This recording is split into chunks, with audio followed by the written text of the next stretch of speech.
मैं ताली चाहता हूँ। महाराज जी, बजाना कि बजवाना? यदि आप ताली बजाना चाहते हैं तो बजा नहीं सकते। दिगंबर मुनिराज कभी ताली बजा नहीं सकते। क्यों? क्योंकि ताली बजाएंगे तो वायु कायिक जीवों की हिंसा हो जाएगी। हमारे जैनिज्म में अहिंसा की बड़ी सूक्ष्म परिभाषा दी गई है। आपने अन्य मतों में देखा होगा, वो पशु पक्षियों को नहीं मारना ही अहिंसा समझते हैं।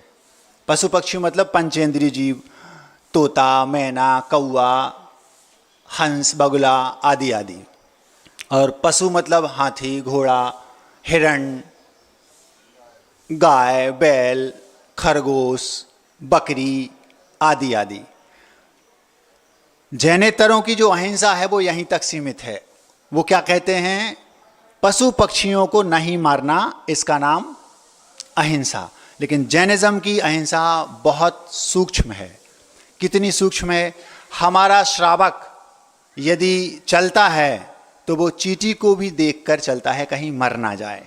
इससे भी एक कदम आगे मुनिराज, वे पिच्छी से उस चींटी के 100 गुने छोटे जीव को, कभी आप देखना, बहुत सूक्ष्म जीव धूप में आपको दिख जाएंगे, इतने सुई की नोक बराबर होते चलते हुए हम लोगों ने देखे, उसको भी पिच्छी से हटाकर बैठेंगे, कहीं उनकी भी हिंसा ना हो जाए। ये आप लोगों की दृष्टि में अहिंसा कहलाएगी।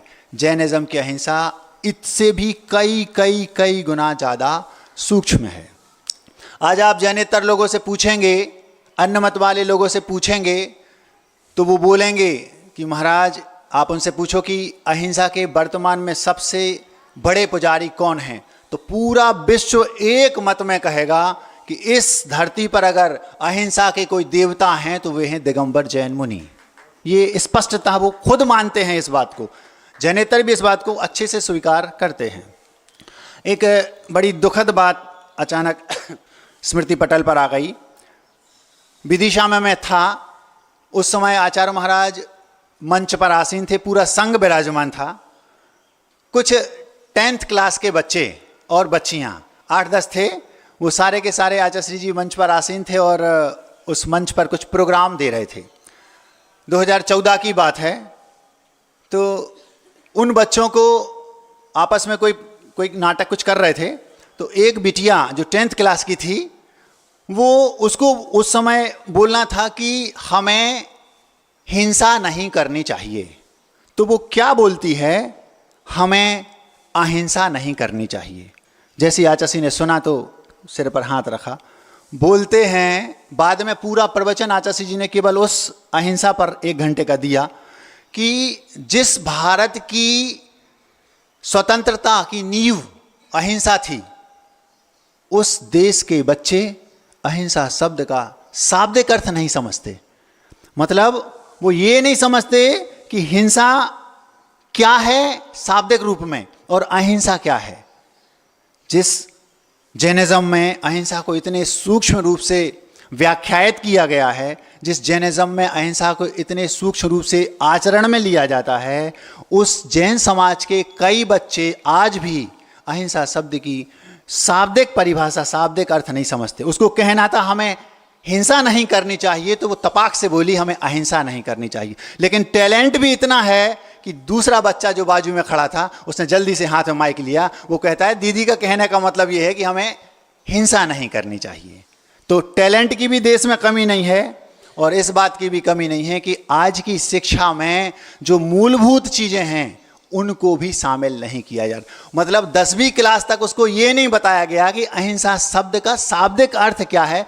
ये बहुत विचारणीय, सोचनीय बात है। आप लोग ऐसे विद्यालयों में अपने बच्चों को पढ़ा रहे हैं और गौरव का अनुभव भी करते हैं, ऐसा हमने देखा सुना है। जैनिज्म की अहिंसा कितनी सूक्ष्म है महाराज जी? तो पानी होता, पानी दिखाई नहीं दे रहा। हम लोग जो जीवों को हटाते हैं पिच्छी से, वो तो दिखाई दे रहा है अथवा नहीं भी दिखाई दे रहा है, लेकिन जैन पानी को भी छान कर पीता है। क्यों पीता है? क्योंकि उसे दिख नहीं रहा, लेकिन उसे पता है कि इसमें जीव हैं। उसने कहाँ से जाना? शास्त्रों से। लेकिन विज्ञान ने भी ये सिद्ध कर दिया कि एक बूंद पानी में 36,450 जीव विज्ञान ने निकाल के बता दिए। हमारा जैनिज्म कहता है कि एक बूंद में इससे भी कई गुने ज़्यादा पानी में जीव हैं। ये हमारा जैनिज्म कहता है। तो महाराज जी, फिर आप भी एक प्रकार से अहिंसक पूर्ण नहीं कहलाए। हमारा जैनिज्म इतना सूक्ष्म है कि वो ये कहता है कि महाराज नहीं, उपाध्याय परमेष्ठी नहीं, आचार्य परमेष्ठी गुरुदेव विद्यासागर जी नहीं, केवली भगवान अरहंत परमेष्ठी भी 100% अहिंसक नहीं हैं। क्या कहा? जो समोसरण में विराजमान तीर्थंकर भगवान हैं, वे भी जैनिज्म के अनुसार 100% अहिंसक नहीं हैं। महाराज जी, फिर कौन है अहिंसक? 100% अहिंसक तो जो 8 कर्मों से मुक्त हो गए, सिद्धालय में, जन्नत में, जिसको आप लोग बोलते हैं बैकुंठ, अन्य जो मत वाले हैं, वहां पर विराजमान जो सिद्ध परमेष्ठी हैं, केवल मात्र वे अहिंसक हैं। बाकी सब सूक्ष्म सूक्ष्म देखेंगे तो सब अहिंसक नहीं हैं। आपसे ज़्यादा अहिंसक हम हैं, हमसे ज़्यादा अहिंसक हमारे गुरुदेव हैं, उनसे ज़्यादा अहिंसक अरहंत परमेष्ठी हैं, सर्वज्ञ केवल ज्ञानी। लेकिन उन सबसे ज़्यादा अहिंसक 100% अहिंसक हैं तो सिद्ध भगवान। अब महाराज जी, आपका हमने मान लिया कि आपको 8 कर्मों का अभी बंद हो रहा है, तो आप कथनचित अहिंसक नहीं हैं, क्योंकि सूक्ष्म व्याख्या हो रही है।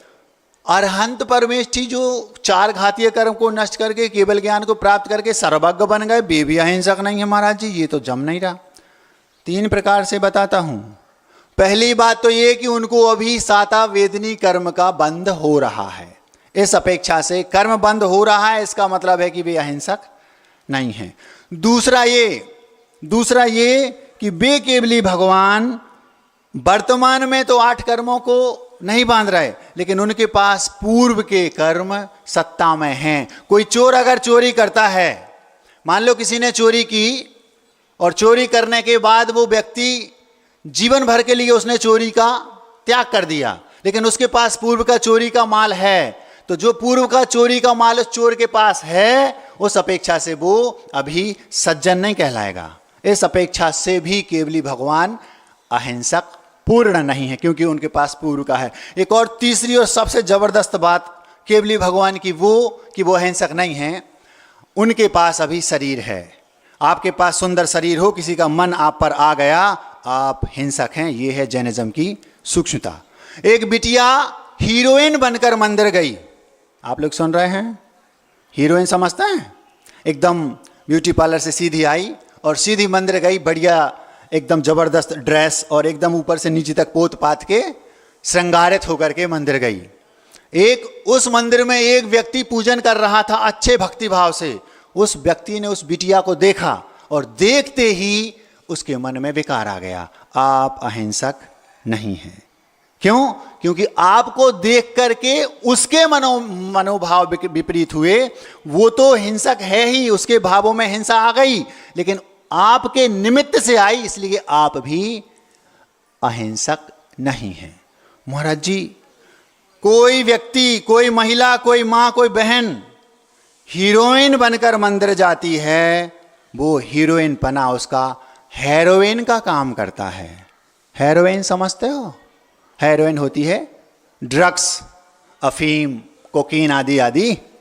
हेरोइन समझते हो? और हीरोइन तो समझते हैं एक्ट्रेस। मतलब आप बहुत ज़्यादा सज धज कर यदि भगवान की पूजन करने मंदिर गए हैं और कोई थर्ड व्यक्ति जो आपको देख करके अपने मन में विकार ला रहा है, ला नहीं रहा, आपके निमित्त से उसके मन में विकार आ गए, तो आप ये बात निश्चित मानिए कि वो तो हिंसक है ही, उसकी हिंसा में आप कारण बने, इसलिए आप भी हिंसक ही हैं। कभी भी इसलिए मंदिर जाओ, सात्विक वस्त्रों को धारण करके जाना चाहिए। वहां से आने के बाद आप हीरोइन बन जाओ, लेकिन आप अगर पहले हीरोइन बन के जाओगे तो वो हेरोइन का काम करेगी। समझ गए? ध्यान रखना। महाराज जी, आप केवली का बता रहे थे, वही तो मैं बता रहा हूं। यदि आप सुंदर हैं, शरीर है, तो दूसरा आप पर प्रभावित हो सकता है। भगवान महावीर स्वामी जब तीर्थंकर थे समूह शरण में विराजमान थे, एक नहीं दो नहीं 6 लोग अपने आप को तीर्थंकर बोलते थे। आप लोग सुन रहे हैं? जब भगवान महावीर स्वामी केवली बन गए, समूह शरण में विराजमान हैं, उस समय 6 अन्य लोग अपने आप को तीर्थंकर बोलते थे। क्यों? आपके धन को देखकर, आपकी संपत्ति को देखकर, आपके ऐश्वर्य को देखकर दूसरे के मन में भाव आ रहा है, जलन हो रही है। जलन हुई, इस अपेक्षा से भी तीर्थंकर जो हैं, अरहंत परमेष्ठी हैं, वे भी अभी पूर्ण अहिंसक नहीं हैं। उनके शरीर की सुंदरता को देखकर किसी को जलन हो सकती है, उनके वैभव को देखकर, उनके यहाँ देवता आते हैं, उनके यहाँ बहुत वैभव है, पूर्व का पुण्य था, तीर्थंकर प्रकृति का उदय है, इसको देखकर किसी के भाव बढ़ गए। 6 के भाव बदल गए थे। वो सब कहते थे वो तीर्थंकर है नाथ पुत्र, तो मैं भी तीर्थंकर हूं। भले उसको जलन हो रही, लेकिन आप उसमें कहीं ना कहीं निमित्त हैं। इसलिए सिद्ध भगवान के पास शरीर नहीं होता, इसलिए सिद्ध भगवान के पास कोई संपत्ति, कोई वैभव नहीं होता। क्यों? किसी के मन में हमें देखकर भाव आ गए तो मैं निमित्त बन जाऊंगा उसके हिंसा में, भावात्मक हिंसा में। इतनी सूक्ष्म अहिंसा का वर्णन हमारे जैनिज्म में है। गड़िया गुल्ला देखा? गड़िया गुल्ला, गड़िया गुल्ला समझते हो? आचासी उसको बोलते हैं। ये जो गरीब टाइप के लोग होते हैं ना, बहुत सामान्य, उनकी वो मिठाई है। हमारी मिठाई तो है रबड़ी, पेड़ा, रसगुल्ला आदि आदि, छेना वगैरह वगैरह। उनकी मिठाई है गड़िया गुल्ला। कुछ नहीं होता उसमें, शक्कर को चाशनी बनाओ और लकड़ी के सांचे में डाल दो, 2 मिनट में खोल दो, तो जिस आकार का वो है, उस आकार का वो जो सांचा जिस आकार का बनाए, कभी हिरण का बना रहता, कभी फूल का, कभी हाथी का, कभी बंदर का, तो जैसा आकार उस लकड़ी में पहले से दिया है उसको रखो, उसमें सीरा डालो, उसको खोल दो, तो वो आकार का व्यंजन बन जाता है। मिठाई उसको बोलते हैं गड़िया गुल्ला। आचार्य उसको बोलते हैं सस्ती मिठाई अथवा बॉम्बे की मिठाई, ऐसा आचार्य जी अपने शब्दों में बोलते हैं। वो छोटे गरीब गांवों में चलती, सिटियों में तो आजकल वो नहीं चलती। क्या होता महाराज जी उसमें? भाव हिंसा क्या है, जैनिज्म की हिंसा क्या है, वो बता रहा हूं, फिर मैं आगे की बात रखूंगा। उसमें उन्होंने कहा यदि आपने किसी हाथी को मारा, ये हिंसा है अन्य मतों की, ये जैनिज्म की हिंसा भी है। लेकिन यदि आपने हाथी के आकार का कोई मिठाई भी बना के खा ली, आपको हाथी के हिंसा का दोष लगेगा। यह है जैनिज्म की सूक्ष्म हिंसा। आप लोग सुन रहे हैं? अगर आपने हिरण का, खरगोश का उस गड़िया गुल्ला बना के खा लिया। एक और बात, सादें समझते हो? सादें, हम लोग जब छोटे थे, किसी नई बहू के जो होता है ना, बच्चा होने वाला होता है, तो उसको पहले कोई एक प्रोग्राम होता है, उसको सादें बोलते हैं। तो हम लोग हैं, महाराज जी बोल रहा है गोद भराई, मैं तो नहीं समझता, आप लोग समझते होंगे। हम लोग इन प्रक्रियाओं से थोड़ा दूर रहे ना, तो उस समय मैंने देखा कि सादें बन के आती थी मावा की मिठाई। तो कहीं सेठ जी का रूप बना दिया, कहीं सेठानी का बना दिया। तो पाठशाला में हम लोगों को पाठशाला में पढ़ाने वाली जो माँ थी वो बताती थी, बेटा घर में जाके, सब घरों में जाके बोल दो कि ऐसे रूप चित्र मत बनाना, क्योंकि वो खाएगी तो क्या देख के खाएगी कि जो हमारी सासू माँ है उनका, मान लो उन्होंने वो आकार दे दिया, किसी महिला का रूप बना दिया और सादे बना दी। पहले ये चलता था, आजकल बिल्कुल बंद हो गया, क्योंकि एक तो जमाना मॉडर्न है और दूसरा थोड़े से लोग महाराजों और माताजी लोगों के प्रवचन आदि सुन करके थोड़े से समझदार हो गए हैं। आप लोग हाँ है, आप लोग अपनी सिर हिला रहे, हाँ महाराज जी हम समझदार हो गए, अपने आप को समझदार कह रहे हो। तो ये है जैन दर्शन की अहिंसा। इतनी सूक्ष्म है, भावों में भी आप किसी का हिंसा नहीं कर सकते। भाव आपके भी हो गए तो भी वो हिंसा ही है। वो जो तंदुल मक्ष, एक स्वयंभू रमण द्वीप समुद्र में एक मच्छ रहता है, उसके कान में एक चावल के दाने बराबर एक मच्छ रहता है, और जो बड़ा मच्छ रहता है महामच्छ, वो जब सोता है तो उसका मुंह खुला रहता है। जब उसका मुंह खुला रहता है तो लाखों करोड़ों छोटे बड़े जीव मछलियां उसमें, मगर उसके मुंह में जाते हैं, बाहर निकलते हैं। उसकी सामर्थ्य है, वो सबको खा सकता है, लेकिन उसका मुंह खुला है, वो सो रहा है, एक को भी नहीं खाता। लेकिन जो उसके कान में बैठा चावल के दाने बराबर छोटा सा मच्छ है, वो केवल भाव करता है, कैसा मूर्ख है, मैं होता एक को नहीं छोड़ता। सामर्थ्य कितनी है? कान का मल खाता है, एक छोटा सा चावल के दाने बराबर किसको खा पाएगा? लेकिन वो भाव ये करता है, मैं होता तो एक को नहीं छोड़ता।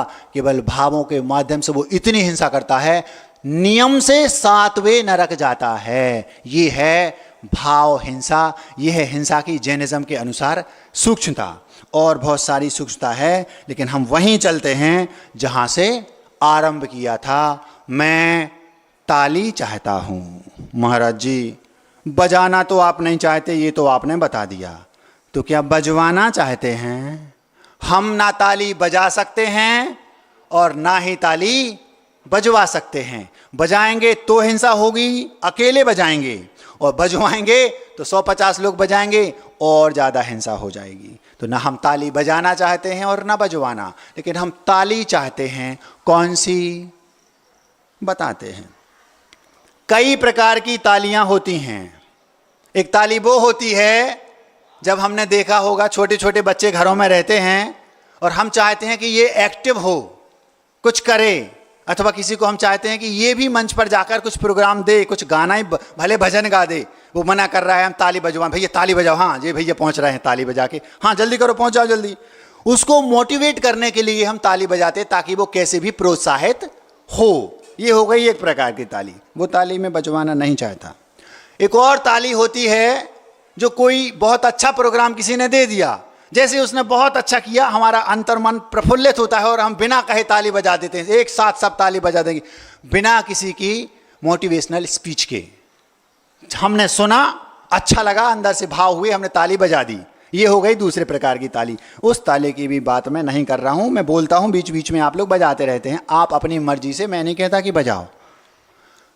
एक और ताली होती है, जो वो जब कोई वक्ता बोल रहा हो और बोलते बोलते श्रोता थक जाते, भैया बंद करो, वो नहीं मानता, तो फिर मजबूरन ताली बजानी पड़ती है। ताली बजा दो मतलब समझ गए। एक बार की बात है, आचार्य श्री जी थे रामटेक में। अब आचार्य श्री जी, रविवार था, बहुत भीड़ थी, खचाखच भरा था। आचार्य महाराज प्रवचन देने के लिए एकदम रेडी थे और सब लोग सुनने के लिए बेताब उनको रहते ही हैं। आज की बात नहीं, ये पुरानी बात है। तो आचार्य श्री जी प्रवचन के लिए रेडी हैं और जनता उनको सुनने के लिए बेताब है, और संचालक महोदय छोड़े नहीं रहे माइक। एक बार, 2, 5 मिनट, 10 मिनट हो गए, 15 मिनट हो गए, 20 मिनट हो गए। अब सब हंस रहे, फिर भी वो नहीं मान रहे, क्योंकि उनको ऐसा लगता है भैया ऐसा मौका बार बार नहीं मिलता, गुरुदेव मंच पर हो, इतनी भीड़ हो, फिर पता नहीं माइक मिला नहीं मिला, तो वो सोचते हैं कि बजा लो, बोल लो। जिसको माइक मिल जाता है वो जल्दी नहीं छोड़ता। महाराज जी, आपको भी तो मिल गया, हम भी 1 घंटे के पहले नहीं छोड़ेंगे। क्यों? हालांकि वो जो माइक नहीं छोड़ता, उसका तरीका, उसका कारण अलग है, हमारा अलग है। हम तो डाकिया हैं, डाकिया। डाकिया समझते हो? चिट्ठी यहां की वहां करने वाला। भगवान महावीर स्वामी की डाक है, आपके नाम है, हम तो केवल वहां की डाक आपको दे रहे, इसलिए हम समय नहीं ले रहे आपका। 1 घंटे के लिए हमसे कहा गया है कि आपको 1 घंटे तक तो बोलना ही है, और हमारा ये प्रवचन जो वक्तव्य है ये स्वाध्याय के अंतर्गत आता है, इसलिए हम माइक 1 घंटे तक नहीं छोड़ेंगे। ताली बजाओगे तो भी नहीं छोड़ेंगे। तो उस दिन की बात है, आचार्य महाराज मंच पर बैठे थे और सारे लोग बेताब आचार्य श्री को सुनने। अब वो छोड़ ही नहीं रहे, तो 10-15 मिनट तो लोगों ने सहा, और 10-15 मिनट के बाद जोर से सबने तालियां बजा दी। आचार्य श्री धीरे से बोलते हैं, आपको लोग ज़्यादा पसंद कर रहे हैं, या बंद कर दो। वो संचालक थे, समझ गए कि ये हमारे मुंह को बंद कराने के लिए तालियां बजाई जा रही हैं। ये तीसरे प्रकार की ताली है, वो भी हम प्रासंगिक यहाँ नहीं समझते। फिर महाराज जी, आप कौन सी ताली की बात कर रहे हैं? वो अलग प्रकार की ताली है। एक ताली और हमने देखी संसद भवन में जो बजाई जाती है, वो एक हाथ से बजती है, डेस्क पर ताली मारते हैं जोर से, ये पश्चिमी सभ्यता की ताली है, वो भी एक चलती है। और भी कई प्रकार की तालियां होती हैं, लेकिन समय हो गया, हम अपनी बात पर आते हैं। वो क्या है? एक सभा में 1000 श्रोता बैठे थे और वक्ता अपनी बात रख रहे थे। जब वक्ता ने अपनी बात रखी, तो जो वो श्रोता थे उनमें 2 श्रोता जबरदस्त थे, मास्टरमाइंड थे, इंटेलिजेंट थे, बहुत समझदार थे, विद्वान थे। जब उन वक्ता ने अपनी बात रखी तो केवल उन 2 लोगों ने ताली नहीं बजाई, 998 ने ताली बजा दी। मैं इस ताली की भी बात नहीं कर रहा हूं। महाराज जी, पूरी सभा में केवल 2 लोगों ने ताली नहीं बजाई, 3 लोगों को बुरा लगा, अच्छा नहीं लगा। वो 2 श्रोता थे वो, और एक जो वक्ता थे वो, क्योंकि उनकी नजर तो केवल उन 2 बुद्धिजीवी श्रोताओं पर थी जो ताली नहीं बजा रहे थे। कभी कभी ऐसा होता है, वक्ता अपनी बात रख देता है, श्रोताओं को अच्छी लगती है, ताली बजा देता है, लेकिन वो जो 2 श्रोता होता है हाई लेवल के, वे समझ देते यार मजेदार बात नहीं है। इसका मतलब ये मत समझना कि 998 जो श्रोताओं ने ताली बजा दी तो वे बहुत हाई लेवल के हैं। हो सकता है आपकी बात दमदार ना हो, लेकिन सबने ताली बजा दी, आप फूल गए, हमने बहुत अच्छी बात बोल दी। जरूरी नहीं है। तो फिर क्या जरूरी है महाराज? आप कौन सी ताली की बात मैं कर रहा हूं? दूसरे दिन उसी सभा में वो वक्ता समझ गए कि ये श्रोता जबरदस्त हैं। उन्होंने दूसरे दिन अपनी स्पीच फिर दी। जब स्पीच दी तो वो उन केवल 2 श्रोताओं ने ताली बजाई जो विद्वान थे, एक ने भी ताली नहीं बजाई। विद्वान भी प्रसन्न हो गए और वो जो वक्ता थे वो भी प्रसन्न हो गए। मजा आ गया। 2 मिनट नहीं लगे और उन 2 विद्वानों को देखकर 998 ने अपने आप ताली बजा दी। बात समझ में आ रही है? आप ऐसे बनिए आपकी ताली को देखकर दूसरों को ताली बजाना पड़े। दूसरों को देखकर आप ताली बजाएंगे तो आप अभी उस स्तर के श्रोता, उस स्तर के व्यक्ति नहीं हैं जिस स्तर का वक्तव्य दिया जा रहा है। आप सुन रहे हैं? 2 घटनाएं एक साथ मिक्स करके आपके सामने रखता हूं क्योंकि समय ज़्यादा हो रहा है। अलग अलग रखूंगा तो देर लग जाएगी। आपको समझ में आ जाएगी मैं किस ताली की बात कर रहा हूं। 2 सत्य घटनाएं हैं, दोनों को मिक्स करके एक साथ रख रहा हूं। पति पत्नी थे, बहुत संस्कारित, सम्माननीय, सुशील, सभ्य और बहुत बड़ी रिच फैमिली से रिलेटेड थे। बचपन में वो पाठशाला भी जाया करते थे, मुनिराजों के प्रवचन सुनते थे, अत्यंत धार्मिक थे और धीरे धीरे वो बड़े हुए। इत्तेफाक से उन दोनों का विवाह हो गया। जब दोनों का विवाह हुआ तो विवाह होने के बाद उन दोनों के 2 संतानें हुईं। चूंकि वो जन्म से ही बहुत धार्मिक थे, संस्कारित थे, उनके यहाँ 2 संतानें हुईं, एक बेटा और एक बेटी। दोनों संतानें अब इतने धार्मिक व्यक्ति थे तो उनकी बेटी भी स्वाभाविक के धार्मिक ही होंगे। जिनके माता पिता संस्कारित होते हैं 99% उनके बच्चे संस्कारित होते ही हैं। महाराज जी 99% क्यों लगाया? 1% क्यों छोड़ दिया? क्योंकि पूर्व का तीव्र कर्म का उदय होता है, उसके लिए 1% छोड़ दिया। जैसे शृणिक राजा और उनकी पत्नी थी चेलना, वे दोनों छोटे मोटे व्यक्ति नहीं थे। रानी ऐसी थी, इतनी धार्मिक थी कि उसने अपने पति को तीर्थंकर बनाने की भूमिका बना दी। ऐसी पत्नी थी चेलना रानी। और वो शृणिक राजा जो थे वो ऐसे थे जो छायक सम्यक्त को उन्होंने प्राप्त किया। कितने कुलीन व्यक्ति होंगे वो, कितने धार्मिक होंगे जिसको अगले भाव में इस उत्सर्पणी काल का पहला तीर्थंकर बनना है। शृणिक राजा को अंगली 24 में महापद्म नाम का पहला तीर्थंकर बनना है।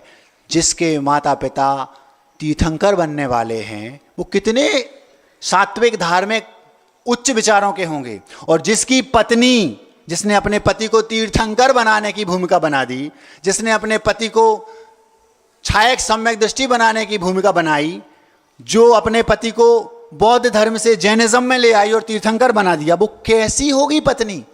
ऐसे धार्मिक पति पत्नी के भी पूर्व तीव्र कर्म के उदय से कुणे के जैसा पुत्र हो गया जो अपने उस पिता को, शृणिक को मारने में निमित्त बना।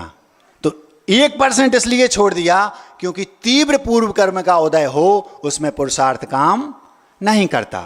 99% माता पिता यदि संस्कारित हैं तो उनके बच्चे संस्कारित होंगे ही, ये फैक्ट है। 1% उनके लिए छोड़ दिया। वो 99% बच्चों माता पिताओं में से वो 2 आते थे। 2 बेटे हुए उनके, एक बेटी एक बेटा, 2 संतानें। दोनों के दोनों बचपन से ही मंदिर जाते थे, महाराज जियों के पास जाते ले जाते थे, पाठशाला भी उन बच्चों को पढ़ाया। संस्कारों की बात कर रहा हूं, थोड़ा एकाग्रता से सुनेंगे तो समझ में आएगा।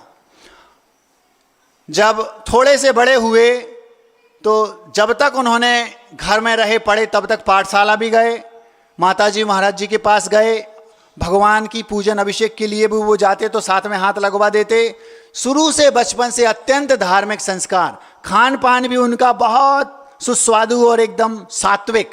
ये आचार्य जी का एक हाइको है, खान पान हो संस्कारित शिक्षा से खानदान हो। ये हाइको है। इसका अर्थ है शिक्षा यदि संस्कारित है तो उस शिक्षा से शिक्षित संस्कारित बच्चे, उनका खानदान भी अच्छा संस्कारित होगा और उनका खान पान भी संस्कारित होगा। ये आचार्य जी का हाइको है। उन दोनों बच्चों को अच्छे संस्कार दिए गए, धीरे धीरे वे बच्चे बड़े हुए तो उनको उच्च शिक्षा के लिए उनके माता पिता ने मेट्रो सिटीज़ में एक बहुत बड़ी शिक्षा के एक बहुत बड़े केंद्र में पढ़ने के लिए भेज दिया। उनको वहाँ पर उच्च शिक्षा मिली। शिक्षा मिलने के बाद जब वो और थोड़े से बड़े हुए तो बेटे को विदेश भेज दिया, केवल और उच्च शिक्षा को और डिग्री पाने के लिए। जब उस बेटे को विदेश भेजा, उस बेटे ने पूरी शिक्षा वहाँ पर प्राप्त कर ली, डिग्री भी पाली और 1.5 खोखा का पैकेज। खोखा समझते हो? खोखा मतलब करोड़। 1.5 खोखा का पैकेज। माता पिता के 2 बेटे को पहले मेट्रो सिटी में भेजा, संस्कारित थे वो जन्म से, संस्कार उनको बचपन से दोनों को दिए। बेटी बेटा दोनों को मेट्रो सिटी में भेजा, बहुत बड़े शिक्षा के बड़े इंस्टीट्यूट में, नामी गिरामी इंस्टीट्यूट में, प्रसिद्ध इंस्टीट्यूट में उनको पढ़ाया। वहाँ से और उच्च शिक्षा के लिए बेटे को विदेश भेज दिया। बेटे ने लंदन में अपनी पूरी शिक्षा प्राप्त की, डिग्री प्राप्त की और वहीं पर एक जैन भारतीय कन्या से जो महाराष्ट्रियन जैन थी, ये 2 कहानियों को एक साथ जोड़ के बोल रहा हूं, आप ध्यान से सुनेंगे तो समझ में आएगा। महाराष्ट्रियन जैन कन्या से उसने विवाह करने की अपने पिता और माँ के सामने बात रखी।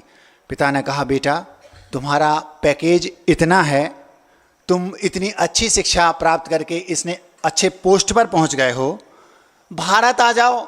यहाँ आकर के चाहो तो उसी कंपनी में जो, क्योंकि मल्टीनेशनल कंपनीज होती हैं, वही कंपनियां भारत में कई जगह पर, जैसे नोएडा है, गुड़गांव है, दिल्ली है, मुंबई है, पुणे है, इनमें वो रहती हैं। अथवा वो विदेशों में है तो उसी कंपनी में जाके कर सकते हो। बेटा बोला, नो डैड, हम वहीं रहना चाहते हैं। बच्चे संस्कारित थे। महाराष्ट्रियन जैन लड़की से उसने विवाह कर लिया, विवाह हो गया, वो सुखपूर्वक अपना जीवन जीने लगे। अब आई बेटी की बारी। बेटी थोड़ी सी बड़ी हुई और बड़ी हुई। जब वो महाराज जी लोगों के पास रहती थी तो उस बेटी को इस बात का प्रण दे दिया, बेटा अगर तुम बाहर पढ़ने जा रही हो, इतना ध्यान रखना, मैं ये नहीं कह रहा हूं कि तुम विवाह मत करना, मैं ये नहीं कह रहा हूं कि तुम अरेंज मैरिज ही करना, तुम चाहो तो प्रेम विवाह भी कर सकती हो, क्योंकि आजकल ये कल्चर है। इतना ध्यान रखना, केवल जैन लड़के से विवाह करना, इंटरकास्ट मैरिज नहीं करना। उसने नियम ले लिया, कायसर कर लिया और चली गई। अब आप देखना 1% जो मैंने छोड़ रखा था क्या हो रहा है। वो बिटिया वहाँ पर पढ़ी, जो एक अच्छा इंस्टीट्यूट था। पढ़ने के बाद वो बड़ी हुई और तो उसने वहीं एक बहुत बड़े मल्टीनेशनल कंपनी में, जो भारत में ही थी, मेट्रो सिटी में, उसमें उसकी जॉब लग गई। उसका पैकेज भी 40-45 लाख के आसपास था। अब उसका नियम था, मैं विवाह करूंगी तो केवल अपनी इंटरकास्ट मैरिज नहीं करूंगी। कर्म का तीव्र उदय कह लो, अथवा खोनी को यही मंजूर था ऐसा कह लो, अथवा वो 1% की जो बात बोली थी वो कह लो, कुछ भी कह लो, आपको जो कहना हो। उस बिटिया ने किसी एक कंपनी में, जो प्राइवेट कंपनी थी जिसमें उसकी जॉब थी, ये सत्य घटना है, वहाँ पर उसने जॉब शुरू कर दी। एक बहुत सुंदर, सुशील, सभ्य, देखने में सुंदर, लेकिन उस बिटिया से 1 वर्ष उम्र में कम और जैनेतर लड़का जो था, वो उसके हृदय में पहली बार उसको छुआ। किसने छुआ?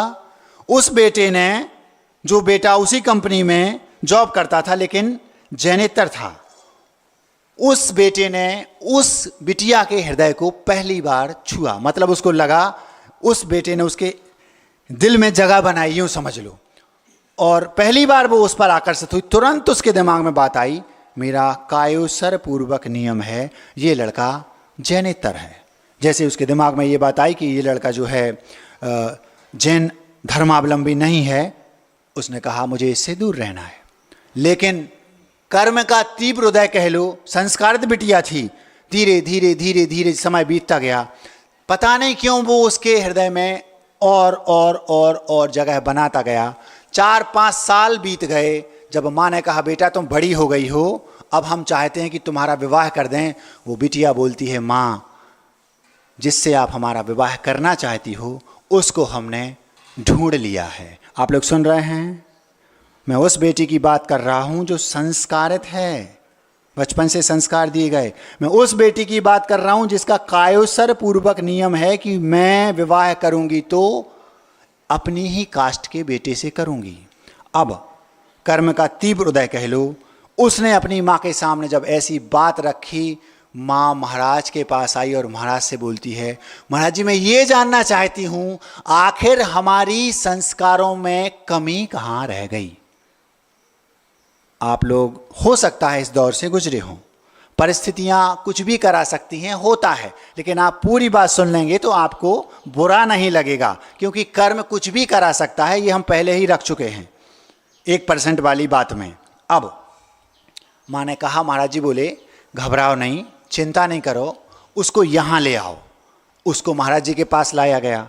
महाराज जी ने कहा बेटा देखो 1-2 वर्ष में ऐसी ऐसी स्थिति बनेगी। आखिर वो नहीं मानी, खूब समझाया। महाराज जी बोलते हैं मैं आपकी आचार्य श्री जी से आधे घंटे बात कराऊंगा, आचार्य श्री जी के पास मैं आपको ले चलता हूँ, चलो। उसको आचार्य श्री जी के पास ले गए। आचार्य श्री जी ने उसको समझाया बेटा देखो ऐसा ऐसा है, लेकिन वो कहती है महाराज जी हम केवल हमें अब विवाह करना बाकी है, हम उनको 5 वर्ष पहले से पति मान चुके हैं। जब परिस्थिति पानी सिर के ऊपर हो गया तो कोई कुछ नहीं कर सकता, और आखिर उन्होंने विवाह कर लिया। गुरुदेव ने कहा उनसे संबंध मत बनाना, माता पिता से कह दिया। माता पिता तटस्थ हो गए। 2 वर्ष बाद एक ऐसी जबरदस्त घटना घटी, सुनने योग्य है। जब 2 वर्ष बीत गए तो 2 वर्ष बाद एक रात वो माता पिता जो घर में थे, अब देखो माता पिता के 2 बेटे, एक बेटा विदेश में है और एक बिटिया भारत में है, घर में कौन है? केवल माता पिता। मैं पूछना चाहता हूं आपने अपने बच्चों को अपने साथ नहीं रहें इसके लिए जन्म दिया था? आपने अपने बच्चों को जन्म अपने लिए दिया था कि उन बच्चों के लिए? बेटे आपके हैं, एक विदेश में है और एक मेट्रो सिटी में, और पिताजी कहाँ हैं? माताजी पिताजी घर को उदासीन आश्रम बना के रखा है, अलग से उदासीन आश्रम में जाने की जरूरत नहीं है, क्योंकि घर उदासीन आश्रम पहले बन गया, कोई है ही नहीं, खाली घर है, बूढ़े माता पिता दोनों रहते हैं। आपकी क्या इच्छा है वो आप जाने, में तो आपके सामने हकीकत रख रहा हूं। क्यों हुआ महाराज ये? संस्कार तो दिए थे, संस्कार तो दिए, लेकिन और अच्छा पढ़ाने के चक्कर में बच्चे हाथ से बाहर चले गए। एक और बात, जो किसान होता है, किसान, उस किसान को अपने खेत में जो लहलहाती हुई फसल होती है उसको देखकर इतना आनंद आता है पूछो मत। उससे भी कई गुना ज्यादा आनंद उस माँ को, उस पिता को अपने घर के आंगन में बच्चों को किलकारियां मार मार कर खेलते हुए बच्चों को देखने में आती हैं। आपके बच्चे तो आपके आंगन में खेल ही नहीं रहे, आपको आनंद आएगा क्या? इसी दिन के लिए आपने अपने बच्चों को जन्म दिया था कि हम जन्म देंगे, जीवन भर उनकी समस्याओं की पूर्ति करेंगे, उनकी खुशी के लिए हम अपनी खुशी को छोड़ देंगे। क्यों आपने अपने बच्चों को जन्म दिया था? कोई बात नहीं, आगे चलते हैं।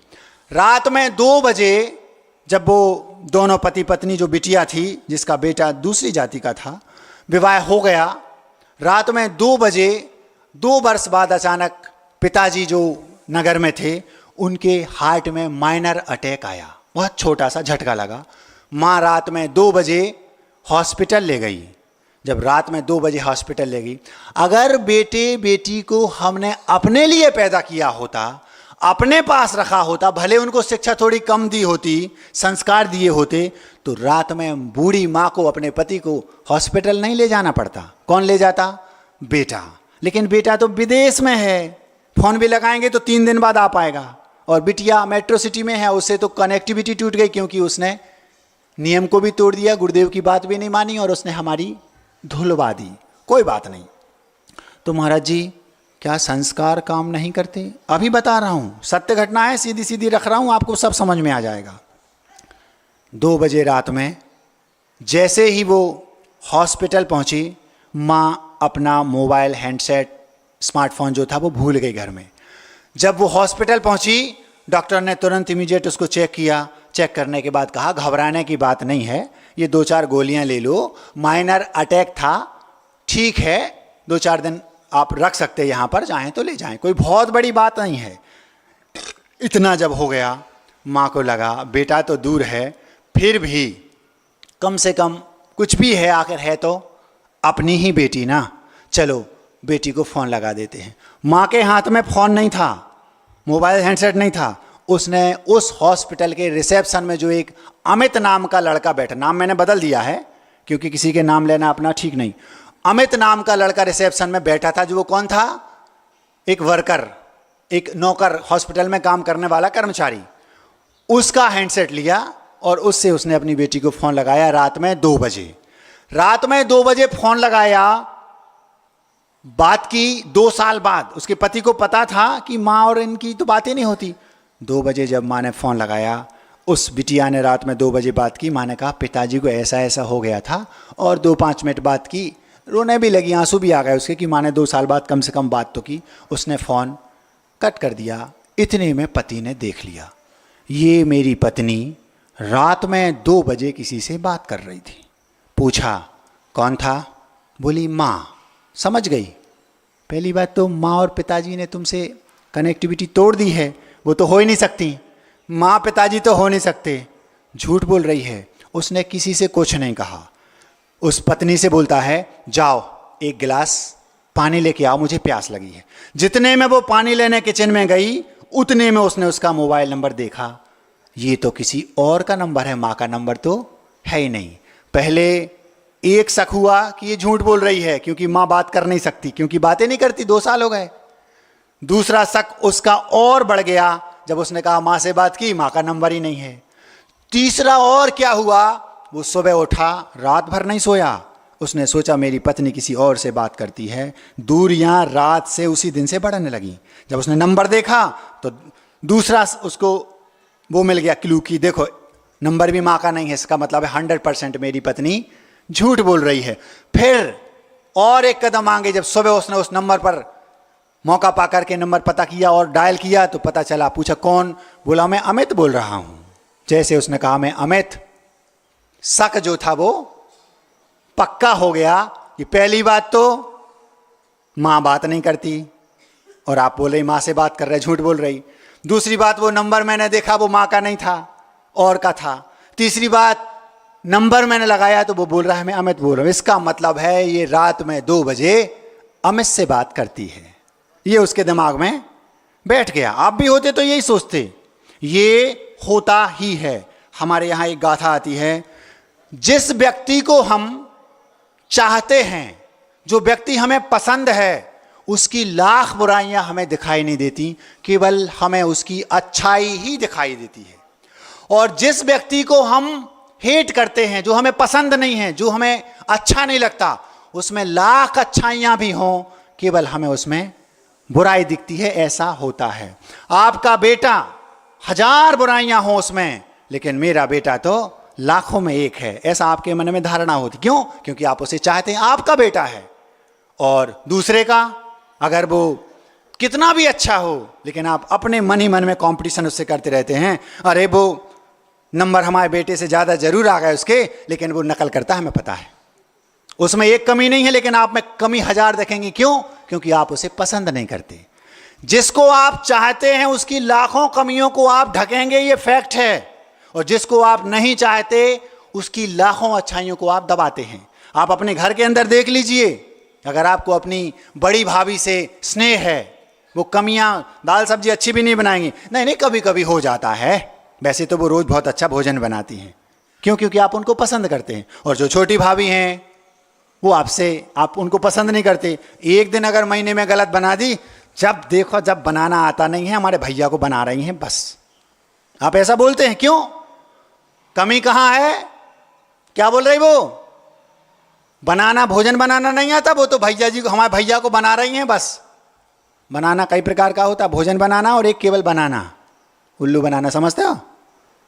क्या बोली वो? उसने अपनी माँ से जो बात हुई, जो वो बेटा था, उस बेटे ने कहा कि 3 कारण हैं, फैक्ट है ये, अमित से रात में बात करती है।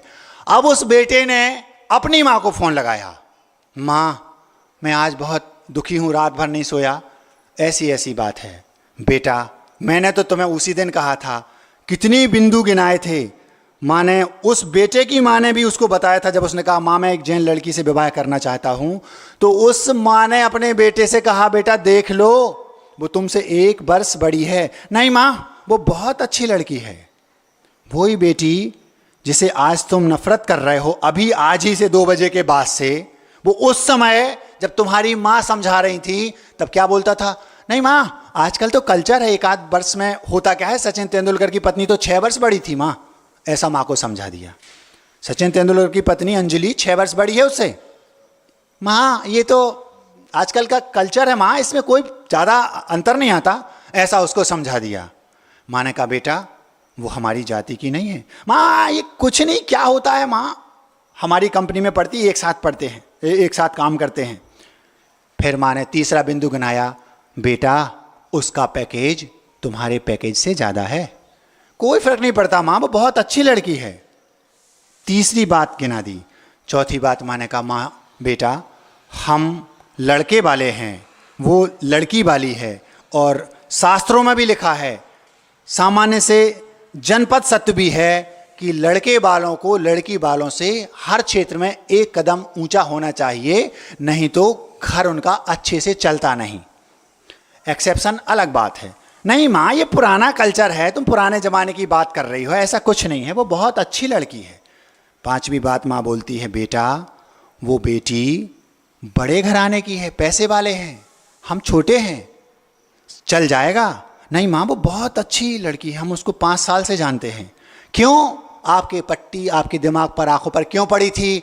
जिस समय आप सामने वाले को अच्छा मानते हैं उस समय उसकी एक कमी नहीं दिखती, क्योंकि वो बहुत अच्छा है। आज 1000 कमियां वो माँ को उल्टा बेटा बता रहा है। माँ वो 2 बजे बात करती है, माँ वो झूठ बोलती है, माँ वो ऐसा करती है, माँ वो वैसा करती। और जो कमियां 5 सालों में आपने नज़रअंदाज की थी, एक एक को उघाड़ उघाड़ कर वो रख रही है। क्यों रख रहा है बेटा माँ के सामने? क्यों? क्योंकि अब वो उसे प्रेम नहीं करता, क्योंकि उसके मन में फितूरी बैठ गई।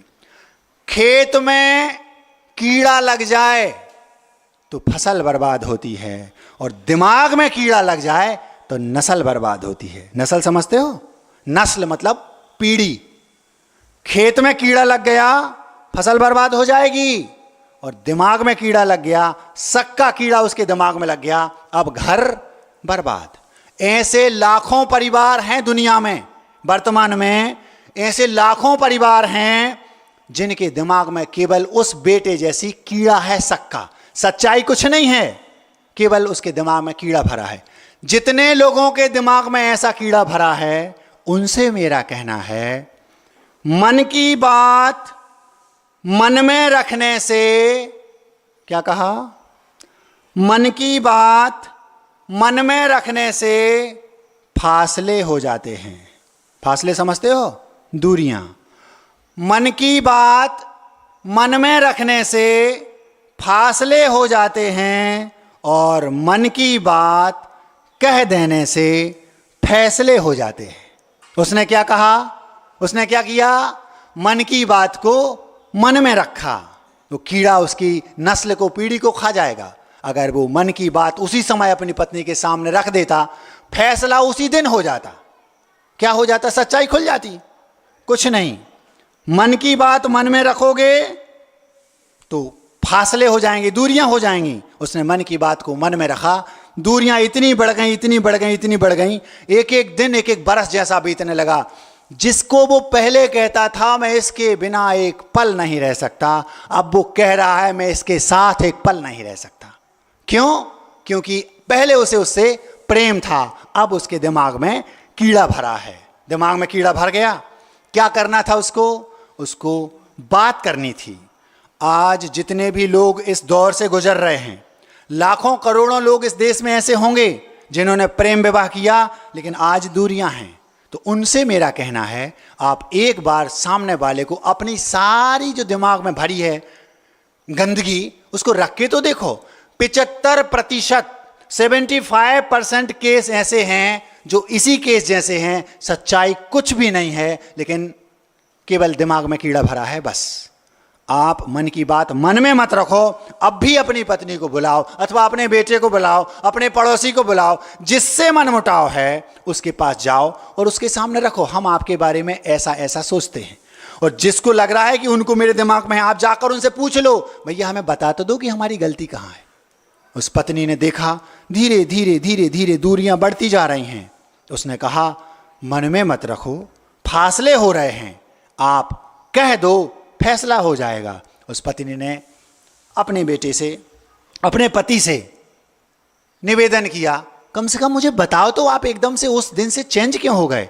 उसने कहा, तुम उस दिन किससे बात कर रही थी? मैंने बता तो दिया था कि मैं अपनी माँ से बात कर रही हूँ। झूठ बोलती हो तुम, तुम्हारी माँ का नंबर नहीं था वो। ये तो मुझे नहीं पता। तो एक काम करो ना, आओ हम माँ से फ़ोन लगा के पूछ लेते हैं। माँ को फ़ोन लगाया, माँ उस रात आपने किससे बात की थी? आपसे। मैंने बेटी से। स्पीकर चालू कर लिया, सुना माँ ने मुझसे बात की थी, पर वो नंबर तो नहीं था। माँ किसके नंबर से की थी? बेटा मैं भूल गई थी अपना हैंडसेट घर पे। हॉस्पिटल गई तो वहाँ पर रिसेप्शन में एक अमित नाम का लड़का बैठा था, उसके फ़ोन से बात की थी। पति पानी पानी हो गया। यदि ऐसे 75% जो लोग हैं जिनके घरों में दूरियां बढ़ गई हैं, यदि आप 2 मिनट में उसी समय सामने आमने सामने बात कर लो तो 75% केस आज समाप्त हो जाएंगे। लेकिन आप क्या करते हैं? फसल बर्बाद होती है, नस्ल बर्बाद होती है, दिमाग में कीड़ा भर लिया बस। आप क्या करते हैं? हम बड़े बाप के, हम क्यों कहें, कुछ नहीं बोलते। परिणाम ये निकलता है कि दूरियां बढ़ती बढ़ती बढ़ती बढ़ती बढ़ती और बढ़ती जाती हैं, और एक दिन ऐसा आता है कि तलाक की नौबत आ जाती है। अगर वो बिटिया सफाई, वो पति आकर के उससे पूछता नहीं, वो पत्नी जाकर पूछते नहीं, बताओ हुआ क्या, तो क्या होता? ये होता कि वो पति आता और आकर के बोल देता, ये है पेपर, इस पर साइन कर दो। लेकिन उस बिटिया ने क्या किया? उसने अपनी बात रखी, बताओ तो सच्चाई क्या है। परिणाम ये निकला, उनका जो गृहस्थ जीवन था टूटते टूटते वापस जुड़ गया। अब वो माँ जो पूछती थी, माँ महाराज जी संस्कारों का क्या हुआ? ये संस्कार उसको माँ ने घर में दिए थे। बेटे अगर दूरियां पड़ जाएं ऐसे सुलझा लेना। आज की बेटी होती, मैं क्या कम हूं, तो मुझसे बात नहीं करना चाहते तो मैं भी नहीं करना चाहती। वो पेपर लाता साइन करने, खट से कर देती गुस्से में, क्यों? मैं छोटे बाप की थोड़ी हूं। दूरियां बढ़ती जाती बढ़ती जाती। संस्कार काम करते हैं। आपके बेटों को, आपकी बेटी को आपने संस्कारित करके भेजा, भले भी वो बाहर चले जाएं, विदेश में भी चले जाएं, लेकिन संस्कार काम करते हैं। इसलिए ये शिक्षा पहले लो, हमें अपने बच्चों को शुरू से, जन्म से, छोटी उम्र में ही संस्कार तो देना ही है। अगर उनकी गाड़ी पटरी से मान लो उतर भी गई तो भी वो संस्कार काम करेंगे। यदि वो पति पेपर लेके आ जाता और कहता साइन करो, तो वो पत्नी क्या बोली? वो बोली, मुझे पता था आपकी गतिविधियों से, मुझे ऐसा लग रहा था कि आप एक दिन मेरे सामने पेपर लेके आते, मैंने उत्तर पहले सोच लिया था। मैं ये कहती आपसे कि आप किसी दूसरे को, क्योंकि आप पेपर लाए इसका मतलब किसी दूसरे से एंगेज हैं। अगर दूसरे से एंगेज हैं तो आप उससे विवाह कर लो, लेकिन मैं आपको नहीं छोड़ूंगी, क्योंकि मैंने बचपन में सीखा है पति परमेश्वर होता है। ये संस्कार काम करते हैं। उस पति की आंखों में आंसू आ गए। वो कहता है, मैं तुम्हें गलत कैसे समझ बैठा। वो बोलती, एक बार मुझसे पूछते तो, एक बार आपने मुझसे पूछा तो होता कि आखिर सच्चाई क्या है। लेकिन उसने पूछा नहीं और उसके प्रति गलत फहमियां बढ़ाती बढ़ाती चली गई। अगर वो संस्कार उस बिटिया के पास नहीं होते तो क्या उसका घर बच पाता? संस्कार काम करते हैं। खान पान हो संस्कारित शिक्षा से, खान दान हो, ये हाई को है, वहां पर लिखा है। सुबह मैंने पढ़ा था तो सोचा इसी को आपके सामने रखते हैं। अगर शिक्षा संस्कारित है, हमारा खान पान भी संस्कारित होगा। मतलब हम जानेंगे कि क्या खाने योग्य है, क्या खाने योग्य नहीं है। और खानदान मतलब हमारा जो परिवार है वो भी संस्कारित होगा। शिक्षा संस्कारित होनी चाहिए। आपके बच्चों को आप शिक्षा तो दे रहे हैं लेकिन संस्कार नहीं दे रहे। परिणाम क्या निकलेगा? वे बच्चे विदेश तो जाएंगे लेकिन वापस नहीं आएंगे। परिणाम क्या निकला?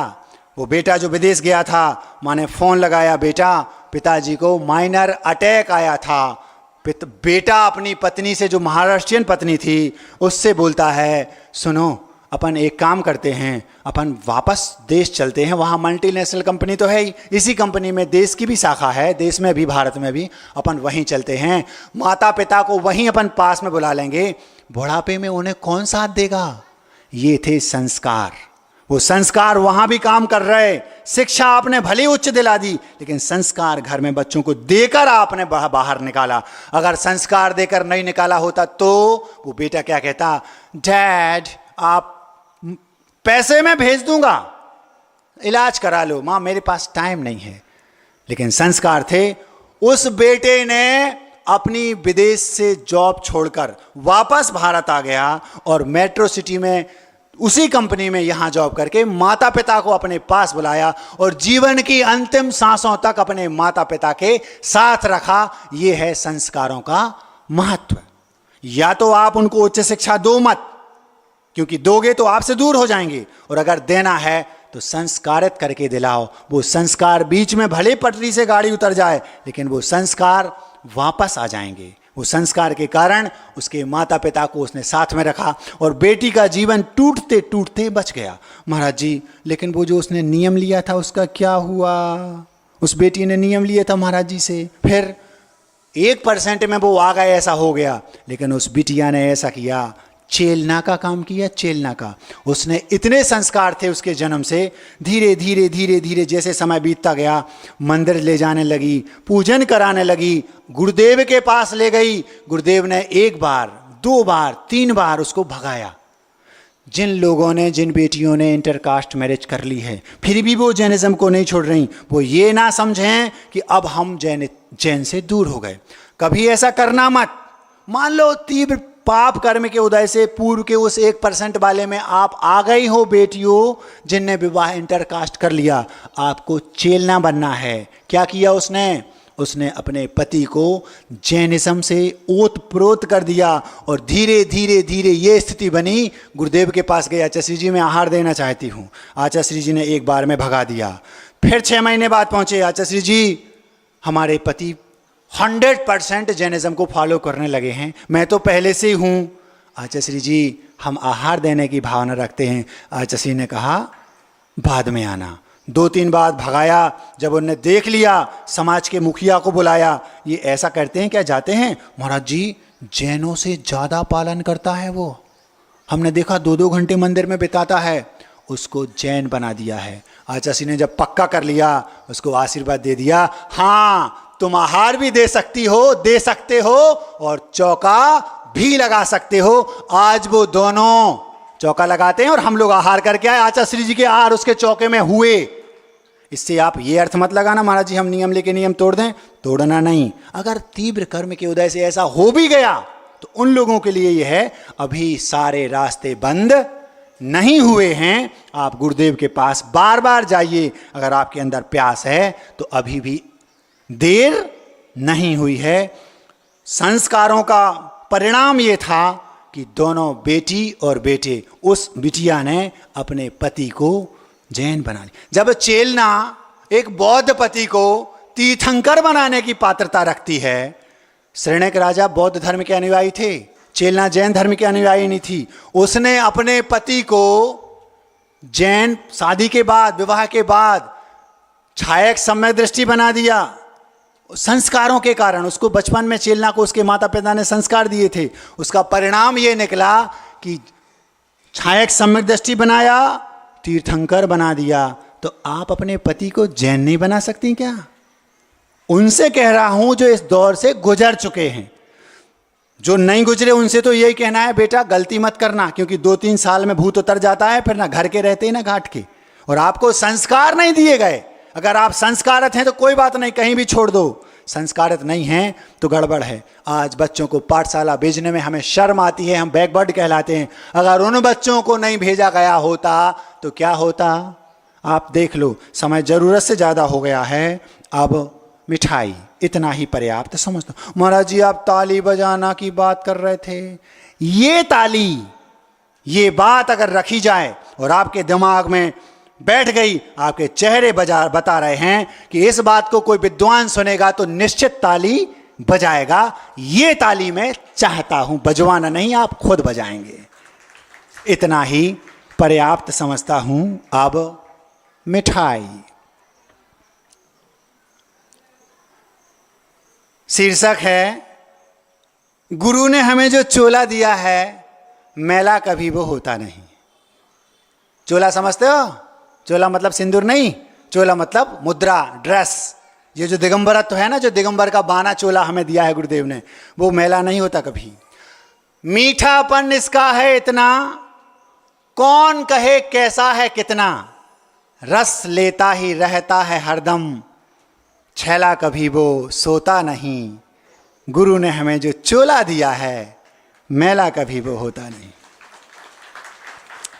उपकारी अद्भुत पग पग पे, ना कोई ऐसा दूजा जग में, देता ही देता रहता है हरदम, धेला कभी वो लेता नहीं।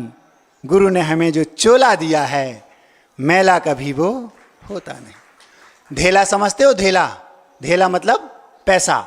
ये जो दिगंबरत्व है 100% नो मेंटेनेंस, कोई मेंटेनेंस खर्च इसमें नहीं है, कुछ नहीं लेता, केवल देता रहता है, देता रहता है, देता रहता है। आपको हम दे रहे और हमें तो ये प्रति समय असंख्यात गुणी निर्जरा करा रहा है। अंतर्मुहूर्त जब भाव हुए तब, पूरे जीवन पर्यंत नहीं हो पाती। उपकारी अद्भुत पग पग पे, ना कोई ऐसा दूजा जग में, देता ही देता रहता है हरदम, धेला कभी वो लेता नहीं है।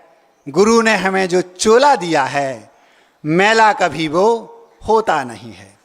खुशबू इसकी अजब अनोखी, सारे जहां में सबसे चोखी, मुख पे सदा मुस्कान महकती, भोला कभी वो रोता नहीं है। गुरु ने हमें जो चोला दिया है मैला कभी वो होता नहीं। निर्मलता इसकी इतनी है, निर्मलता मतलब ये इतना निर्मल है, 24 घंटे हम जब भी चाहें तब भगवान के तुरंत जाएं, छू लें। आपको भगवान के चरण छूना है तो नहाना पड़ेगा, शुद्धि के वस्त्र पहनने पड़ेंगे, फिर छू सकते हो, हाथ धोना पड़ेंगे, हमें कुछ नहीं करना। 24 घंटे जब चाहो भगवान को छू लो। निर्मलता इसकी इतनी है, उपमा किसकी दूं कितनी है, कोई भी आकर कितना भी छू ले, सोला कभी वो खोता नहीं है। गुरु ने हमें जो चोला दिया है मैला कभी वो होता नहीं है। महिमा इसकी कैसे मैं गाऊं, वैसे शब्द कहां से लाऊं। मैं चाहता तो हूं कि इस दिगंबरत की जो चूल्हा गुरुदेव ने मुझे दिया है इसकी मैं महिमा का आपके सामने बखान करूं, लेकिन मैं कैसे करूं? वो शब्द ही नहीं है जिनसे मैं बोल पाऊं। टूटे फूटे शब्दों में बोल पाता हूं, क्योंकि वो प्रशस्त शब्द आज हैं नहीं जिनसे इसकी महिमा का बखान किया जा सके। वो मुंह बना नहीं जिससे इसकी व्याख्यान किया जा सके। महिमा इसकी कैसे मैं गाऊं, वैसे शब्द कहां से लाऊं। बढ़ती ही जाती है कीमत इसकी, कोयला कभी वो होता नहीं।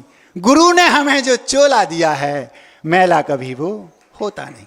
पानी की बूंदें सबको भिगोती, रेशम मलमल या हो सूती। कोई भी वस्त्र आप पहन लो, चाहे रेशम का, चाहे मलमल का, चाहे सूती, चाहे ये चाहे वो, लेकिन यहाँ तो वस्त्र हैं ही ना। आप भीग जाओगे तो आपको चेंज करना पड़ेंगे, निचोड़ना पड़ेगा। यहाँ कुछ नहीं, भीगे 2 मिनट में सूख गए। पानी की बूंदें सबको भिगोती, रेशम मलमल या हो सूती, कितनी भी बारिश तूफान आए गीला कभी ये होता नहीं। गुरु ने हमें जो चोला दिया है मैला कभी वो होता नहीं।